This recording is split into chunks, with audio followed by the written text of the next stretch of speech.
All right, so the other day we were discussing the fact that Nick Chubb was third which was shocking to me because he's coming off the injury.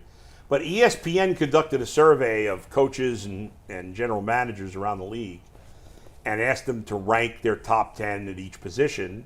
We talked about running back where Nick Chubb finished third. But the most recent one that was released, I think yesterday, is defensive end. And not a surprise, Myles Garrett finished number one. Do we have that list there? We do. All right, let's see it. Well, Ant's looking for it. I'll tell you what it is. Yeah, here we go. Myles Garrett 1, T.J. Watt, Micah Parsons, Nick Bosa, and Maxx Crosby. Then if you want 6 through 10, it was Aidan Hutchinson at 6. And if you want to go to the next one. You got that? Danielle Hunter, Josh Hines-Allen, who changed his name officially, by the way. I was like, who is Josh Hines-Allen? He officially changed his name. He does not want to be Josh Allen anymore. He wants to be Josh Hines-Allen. All right. Your boy Trey Hendrickson at 9, and Brian Burns at number 10. You got to be kidding me. What? He really changed it? Sort of good. No, that's not a joke. You don't want to be confused with the quarterback anymore, right? Well, he said he released the whole video. He released it on his social media accounts. His aunt or cousin played professional. Their last name was Hines. He's the one that's Allen, and he wanted to combine his family or combine his family heritage. So he's now Josh Hines-Allen. All right. Official. Anybody have a problem with anything there? Let me see it again. I think it officially ends the TJ versus Myles debate for now. Let me see 1 through 5. You think that officially ends it? No, I think it was over when he won Defensive Player of the Year. But as we enter the 20, why was it over then? T.J. Watt's won Defensive Player of the Year also. Well, it could go back and forth, but I'm saying as of right now at 12:18 on July 11th. Which means Micah Parsons going to win it because maybe, Nick Bosa won, T.J. Watt, Myles.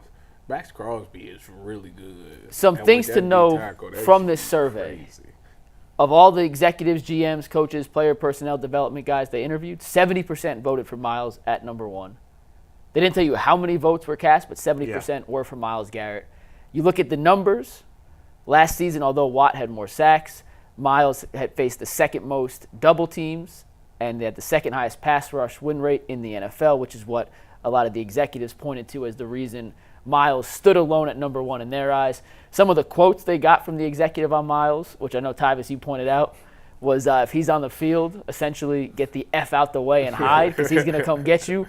And we could have the TJ versus Myles or Micah versus Myles or whatever debate when the season starts again. But based on the information we have in front of us right now, I don't think it's an argument right now who the best pass rusher in football is. I think I don't agree that it's not an argument, but I would take Myles Garrett. I mean, Myles is, when you think about Myles' athleticism is it's out of this world. Just a freakish athlete. He's probably, I would say Myles is probably the most athletic guy on the Browns team. I mean, just the ability he has to bend his body and his get off is unbelievable. And they're right. I mean, how many times have we seen Myles one-on-one covered? I don't think it's ever really. Very rare. I don't think it happens. I don't think it really happens. And I think that's what the quote was saying. If you ever leave him one-on-one, like, it's over with. Run. So, get out the way. Is it unfair? But TJ, they say he gets it all the time. He gets single coverage, blocked all the time. Part of the reason is Cam Howard and Alex Highsmith on the line with him were both dominant pass rushers in their own right, which Myles Garrett hasn't had the opportunity to play with guys who have produced at that level throughout the majority of his career. Is it wrong? Is it unfair?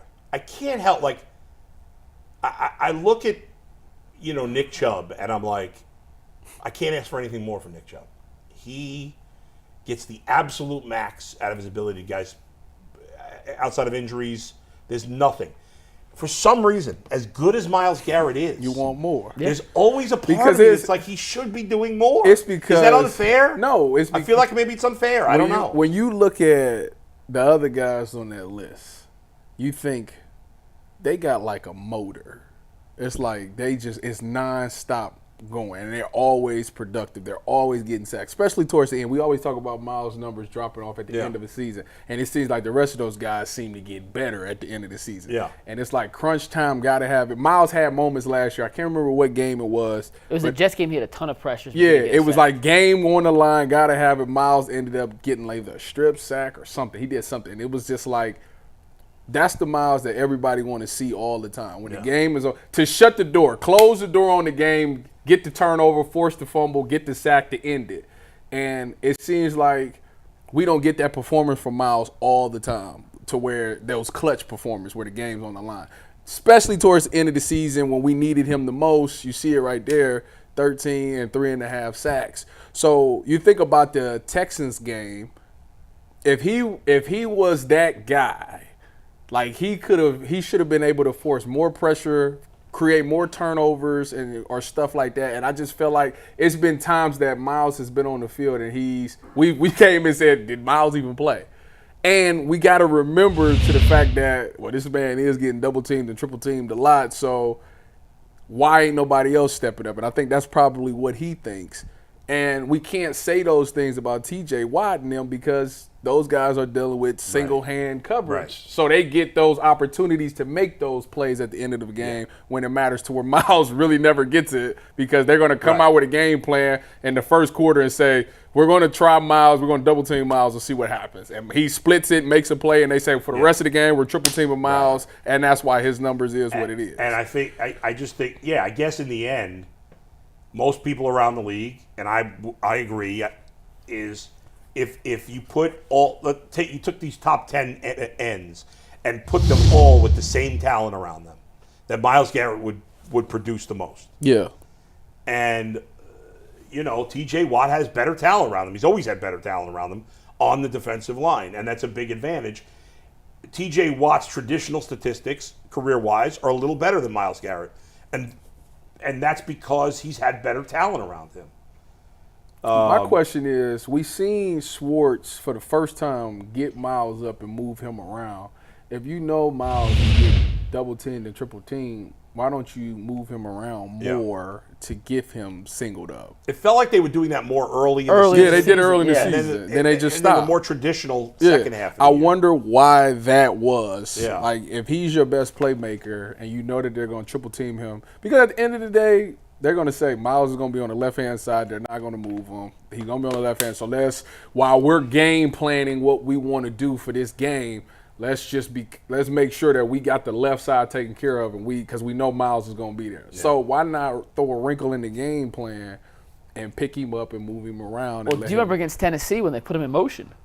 Yeah. They put Myles in motion, and then Tennessee had to shift there. Yeah, they ended up calling timeout. Cleve TA, who's a great Twitter follower, I know he's your friend Bull, he put out something when free agency started, and it was I don't remember the exact number, but it was the number of sacks that a player had after 3 seconds in the pocket. So coverage sacks, quarterback's running around, and then he either runs into you, whatever. And Jonathan Grenard of Houston, who had 12 sacks last year, like 5 of his sacks came not necessarily on him beating an offensive lineman, but 4 or 5 seconds into the play, it developed, no one's open, he's running around, he gets to it. That counts as a stack in the traditional stat book. But that's not you didn't win your pass rush per se, you didn't do whatever. Number 2 in that stat, if I remember correctly, was TJ Watt, who had 4 or 5 last year as well. And if you and Myles had like 1. Like when Myles gets his sacks, he's beating a guy off the line, boom, he's in your face immediately. Yeah. And that isn't necessarily how some of these other guys get their sacks. And I think part of the reason for that is he's always doubled and triple teamed, and it's really hard to get through those and beat it, which is why when he does, it's that much more impressive.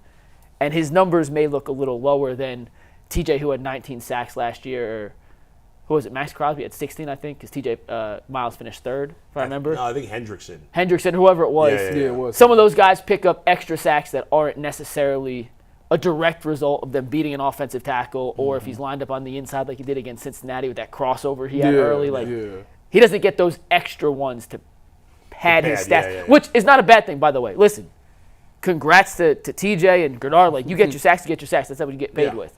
I'm not saying it's necessarily a knock. I'm just saying I think that's part of the reason Myles' numbers in the big picture, when you're just looking sort generically, aren't necessarily as high as some of the other guys. The one thing, again, is the numbers get worse the later the season gets, and that you can't argue. Are they double teaming him more later in the season? Maybe teams are. I don't know. Well, I do remember when you remember the podcast episode where CJ and Micah CJ did his offense versus Micah's defense. Yeah.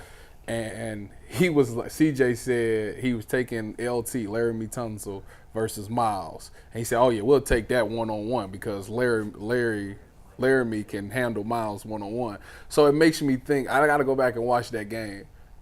Was he really that good? Was that Yeah. was that a single? He got shut down in the. It was was that one-on-one. One-on-one. For the most part. That's interesting. That's interesting. Now don't get me Larry wrong. Tunsil's Larry Tunsil was really probably good. the best. Yeah, probably one Yeah. of the best in the league. But that's interesting that we sit here and we talk about one-on-ones and moments, big time moments where you got to have it.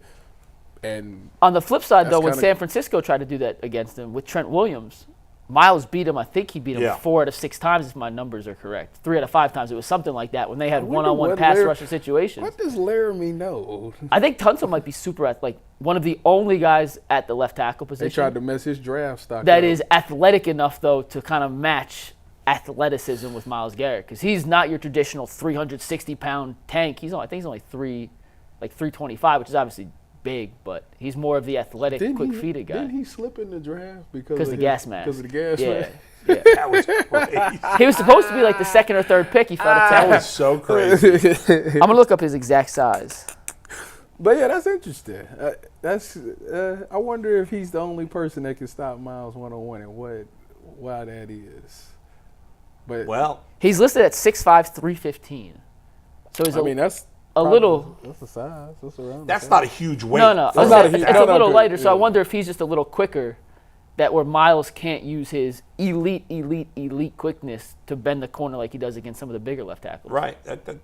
I don't know. I mean, Yeah. I'm not the right. Listen, I played left tackle in Pop Warner for 1 year. Got my ass kicked You every played single. left tackle. That's why I never play football. They put me on the offensive line. I got pancaked every single play, and I quit the next year. I was like, "Do you want to play Offensive again?" linemen offensive linemen are supposed to be doing the pancaking, not. I was the Getting worst pancaked. football player you could have possibly imagined. Why would they have Why put would you on put the you at offensive left line? tackle? Yeah. Because they ran. We had a.